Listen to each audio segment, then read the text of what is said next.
जय श्री राम।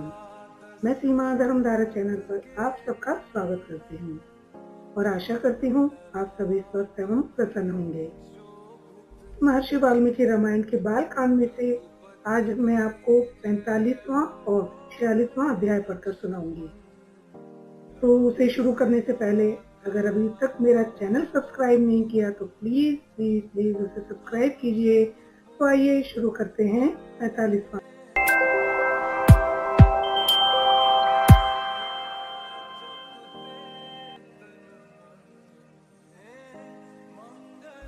पंचचत्वारिंशः सर्गः।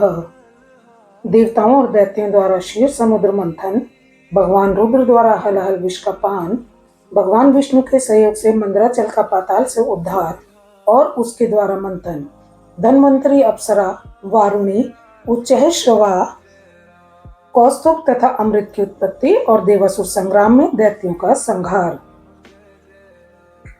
विश्वामित्र जी की बातें सुनकर लक्ष्मण सहित श्री रामचंद्र जी को बड़ा विस्मय हुआ।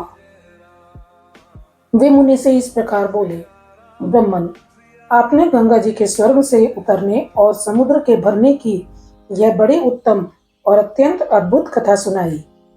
काम क्रोध आदि शत्रुओं को संताप देने वाले महर्षि, आपकी कही हुई इस संपूर्ण कथा पर पूर्ण रूप से विचार करते हुए हम दोनों भाइयों की यह रात्रि एक क्षण के समान बीत गई है। विश्वामित्र जी लक्ष्मण के साथ इस शुभ कथा पर विचार करते हुए ही मेरी यह रात बीती है। तत्पश्चात निर्मल प्रभात काल उपस्थित होने पर तपोधन विश्वामित्र जी जब नित्य कर्म से निवृत्त हो चुके, तब शत्रु दमन श्री रामचंद्र जी ने उनके पास जाकर कहा, मुने, यह पूजनीय रात्रि चली गई, सुनने योग्य सर्वोत्तम कथा मैंने सुन ली। अब हम लोग सरिताओं में श्रेष्ठ पुण्य सलीला त्रिपथ गामिनी नदी गंगा जी के उस पार चलें। सदा पुण्य कर्म में तत्पर रहने वाले ऋषियों की यह नाव उपस्थित है। इस पर सुखद आसन बिछा है। आप परम पूज्य महर्षि को यहाँ उपस्थित जानकर ऋषियों की भेजी हुई यह नाव बड़ी तीव्र गति से यहाँ आई है। महात्मा रघुनंदन का यह वचन सुनकर विश्वामित्र जी ने पहले ऋषियों सहित श्री राम लक्ष्मण को पार कराया। तत्पश्चात स्वयं भी उत्तर तट पर पहुंचकर उन्होंने वहां रहने वाले ऋषियों का सत्कार किया। फिर सब लोग गंगा जी के किनारे ठहरकर विशाला नामक पुरी की शोभा देखने लगे। तदनंतर श्री राम लक्ष्मण को साथ ले मुनिवर विश्वामित्र तुरंत उस दिव्य एवं रमणीय नगरी विशाला की ओर चल दिए, जो अपनी सुंदर शोभा से स्वर्ग के समान जान पड़ती थी। उस समय परम बुद्धिमान श्री राम ने हाथ जोड़कर उस उत्तम विशालपुरी के विषय में महामुनि विश्वामित्र से पूछा, महामुनि, आपका कल्याण हो। मैं यह सुनना चाहता हूँ कि विशाला में कौन सा राजवंश राज्य कर रहा है। इसके लिए मुझे बड़ी उत्कंठा है। श्री राम का यह वचन सुनकर मुनि श्रेष्ठ विश्वामित्र ने विशालापुरी के प्राचीन इतिहास का वर्णन आरंभ किया। रघुकुल नंदन श्री राम, मैंने इंद्र के मुख से विशालापुरी के वैभव का प्रतिपादन करने वाली जो कथा सुनी है उसे बता रहा हूँ, सुनो।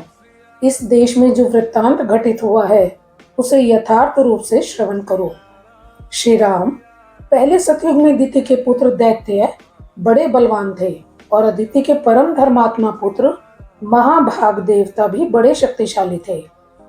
पुरुष सिंह, उन महामना दैत्यों और देवताओं के मन में यह विचार हुआ कि हम कैसे अजर अमर और निरोग हों। इस प्रकार चिंतन करते हुए उन विचारशील देवताओं और दैत्यों की बुद्धि में यह बात आई कि हम लोग यदि क्षीर सागर का मंथन करें तो उसमें निश्चय ही अमृतमय रस का प्राप्त कर लेंगे। समुद्र मंथन का निश्चय करके उन अमित तेजस्वी देवताओं और दैत्यों ने वसुकी नाग को रस्सी और मंदराचल को मथानी बनाकर क्षीर सागर को मथना आरंभ किया। तदनंतर 1000 वर्ष बीतने पर रस्सी बने सर्प के बहुसंख्यक मुख अत्यंत विष उगलते हुए वहां मंदराचल की शिलाओं को अपने दांतों से डसने लगे। अतः उस समय वहां अग्नि के समान दाहक हलाहल नामक महाभयंकर विष ऊपर को उठने लगा। उसने देवता, असुर और मनुष्यों से इस संपूर्ण जगत को दग्ध करना आरंभ कर दिया। यह देख देवता लोग शरणार्थी होकर सबका कल्याण करने वाले महान देवता पशुपति रुद्र की शरण में गए और त्राही त्राही की पुकार लगाकर उनकी स्तुति करने लगे। देवताओं के इस प्रकार पुकारने पर देव देवेश्वर भगवान शिव वहां प्रकट हुए। फिर वही खड़ग शंख चक्रधारी भगवान श्रीहरि भी उपस्थित हो गए।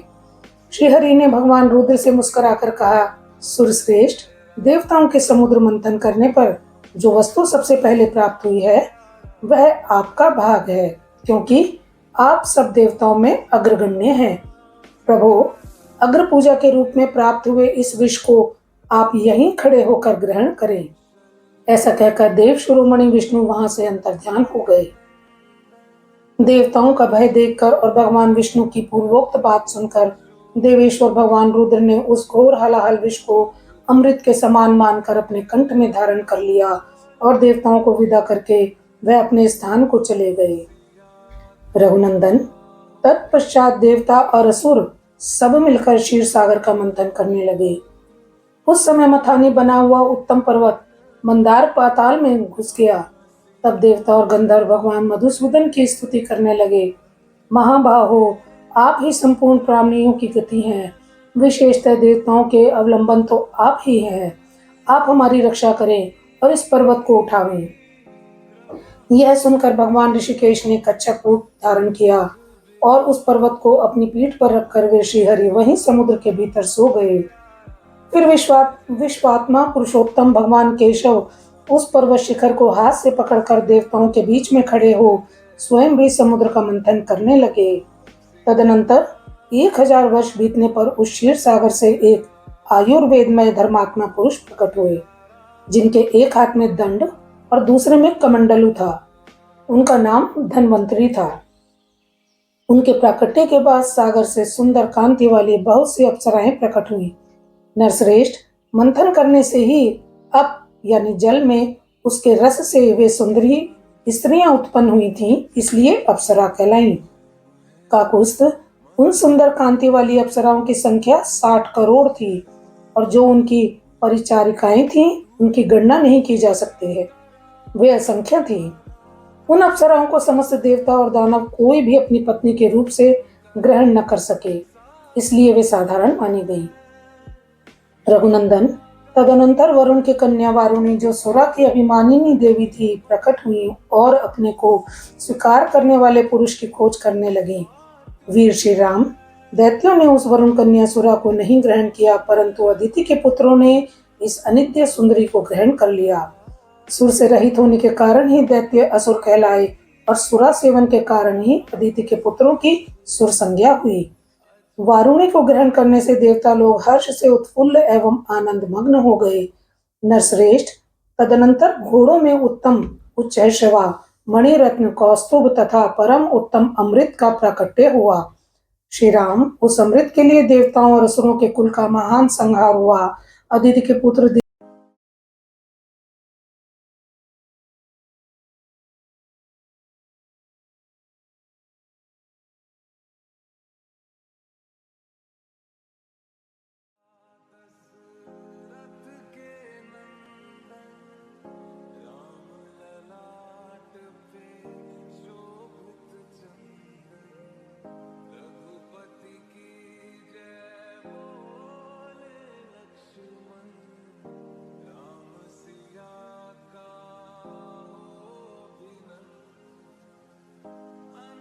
दिति के पुत्रों का विशेष संहार किया। दैत्यों का वध करने के पश्चात त्रिलोकी का राज्य पाकर देवराज इंद्र बड़े प्रसन्न हुए और ऋषियों तथा चारणों सहित समस्त लोगों का शासन करने लगे।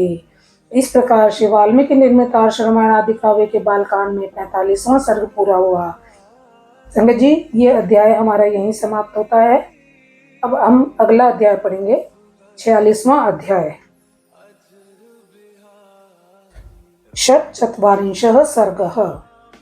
पुत्रवत से दुखी दितिका कश्यप जी से इंद्रहंता पुत्र की प्राप्ति के उद्देश्य से तप के लिए आज्ञा लेकर कुश पल्लव में तप करना तथा इंद्र द्वारा उनकी परिचर्या तथा उन्हें अपवित्र अवस्था में पाकर इंद्र का उनके गर्भ के 7 टुकड़े कर डालना। अपने उन पुत्रों के मारे जाने पर दिति को बड़ा दुख हुआ।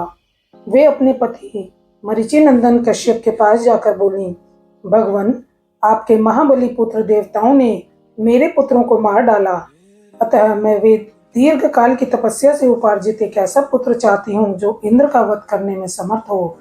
मैं तपस्या करूंगी, आप इसके लिए मुझे आज्ञा दें और मेरे गर्भ में ऐसा पुत्र प्रदान करें जो सब कुछ करने में समर्थ तथा इंद्र का वध करने वाला हो।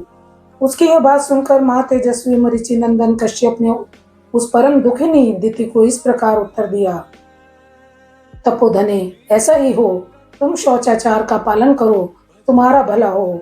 तुम ऐसे पुत्र को जन्म दोगी जो युद्ध में इंद्र को मार सके। यदि पूरे 1 सहस्त्र वर्ष तक पवित्रता पूर्वक रह सकोगी तो तुम मुझसे त्रिलोकीनाथ इंद्र का वध करने में समर्थ पुत्र प्राप्त कर लोगी। ऐसा कहकर वहां तेजस्विनी कश्यप ने अदिति के शरीर पर हाथ फेरा, फिर उनका स्पर्श करके कहा, तुम्हारा कल्याण हो। ऐसा कहकर वे तपस्या के लिए चले गए।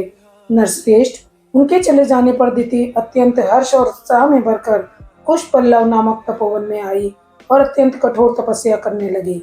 पुरुष प्रवर श्री राम दिति के तपस्या करते समय सहस्त्र लोचन इंद्र विनय आदि उत्तम गुण संपत्ति से युक्त हो उनकी सेवा टहल करने लगे। सहस्त्राक्ष इंद्र अपनी मौसी दिति के लिए अग्नि, कुशा, काष्ठ, जल, फल, मूल तथा अन्य अभिलाषित वस्तुओं को लाला कर देते थे। इंद्र मौसी की शारीरिक सेवाएं करते, उनके पैर दबाकर उनकी थकावट मिटाते तथा ऐसे ही अन्य आवश्यक सेवाओं के द्वारा वे हर समय दिति की परिचर्या करते थे। रघुनंदन, जब सहस्त्र वर्ष पूर्ण होने में कुल 10 वर्ष बाकी रह गए, तब एक दिन दिति ने अत्यंत हर्ष में भरकर सहस्त्र लोचन इंद्र से कहा, बलवानों में श्रेष्ठ वीर, अब मेरी तपस्या के केवल 10 वर्ष और शेष रह गए हैं, तुम्हारा भला हो। 10 वर्ष बाद तुम अपने होने वाले भाई को देख सकोगे। बेटा, मैंने तुम्हारे विनाश के लिए जिस पुत्र की याचना की थी, वह जब तुम्हें जीवन के जीतने के लिए उत्सुक होगा, उस समय मैं उसे शांत कर दूंगी। तुम्हारे प्रति उसे वैर भाव से रहित तथा भातृ स्नेह से युक्त बना दूंगी। फिर तुम उसके साथ रहकर उसी के द्वारा की हुई त्रिभुवन विजय का सुख निश्चिंत होकर भोगना। सुश्रेष्ठ, मेरे प्रार्थना करने पर तुम्हारे माता पिता ने 1 वर्ष के बाद पुत्र होने का मुझे वर दिया है। ऐसा कहकर दिति नींद से अचेत हो गई। उस समय सूर्य देव आकाश के मध्य भाग में आ गए थे। दोपहर का समय हो गया था। देवी दिति की आसन पर बैठी बैठी झपकी लेने लगी। सिर झुक गया और केश पैरों से जा लगे। इस प्रकार निद्रावस्था में उन्होंने पैरों को सिर से लगा लिया। उन्होंने अपने केशों को पैरों पर डाल रखा था। सिर को टिकाने के लिए दोनों पैरों को ही आधार बना लिया था। यह देख दिति को अपवित्र हुई जान इंद्र हंसे और बड़े प्रसन्न हुए। श्री राम फिर तो सतत सावधान रहने वाले इंद्र माता दिति के उदर में प्रविष्ट हो गए और उसमें स्थित हुए गर्भ के उन्होंने 7 टुकड़े कर डाले। श्री राम उनके द्वारा 100 पर्वों वाले वज्र से विदीर्ण किए जाते समय वह गर्भस्थ बालक जोर जोर से रोने लगा, जिससे दिति की निद्रा टूट गई। वे जाग कर उठ बैठी। तब इंद्र ने उस रोते हुए गर्भ से कहा, भाई मत रो मत रो। परंतु महातेजस्वी इंद्र ने रोते रहने पर भी उस गर्भ के टुकड़े कर ही डाले। उस समय दिति ने कहा, इंद्र, बच्चे को न मारो न मारो। माता के वचन का गौरव मानकर इंद्र सहसा उधर से निकल आए। फिर वज्र सहित इंद्र ने हाथ जोड़कर दिति से कहा, देवी, तुम्हारे सिर के बाल पैरों से लगे थे, इस प्रकार तुम अपवित्र अवस्था में सोई थी। यही छिद्र पाकर मैंने इस इंद्रहंता बालक के 7 टुकड़े कर डाले हैं। इसलिए माँ, तुम मेरे इस अपराध को क्षमा करो। इस प्रकार श्री वाल्मीकि निर्मित आर्ष रामायण आदि काव्य के बालकांड में 46वां सर्ग पूरा हुआ। संजय जी, अगर आपको मेरा ये प्रयास पसंद आ रहा हो तो प्लीज मेरे चैनल को सब्सक्राइब कीजिए, वीडियो को लाइक एंड शेयर कीजिए, बेल आइकन को प्रेस कीजिए। तो राम जी आप पर सदा अपनी कृपा दृष्टि बनाए रखें, ऐसी मैं सदैव प्रार्थना करती हूँ। मिलती हूँ आपसे नेक्स्ट चैप्टर में नेक्स्ट वीडियो के साथ। तब तक आप सब भी बोलिए जय श्री राम।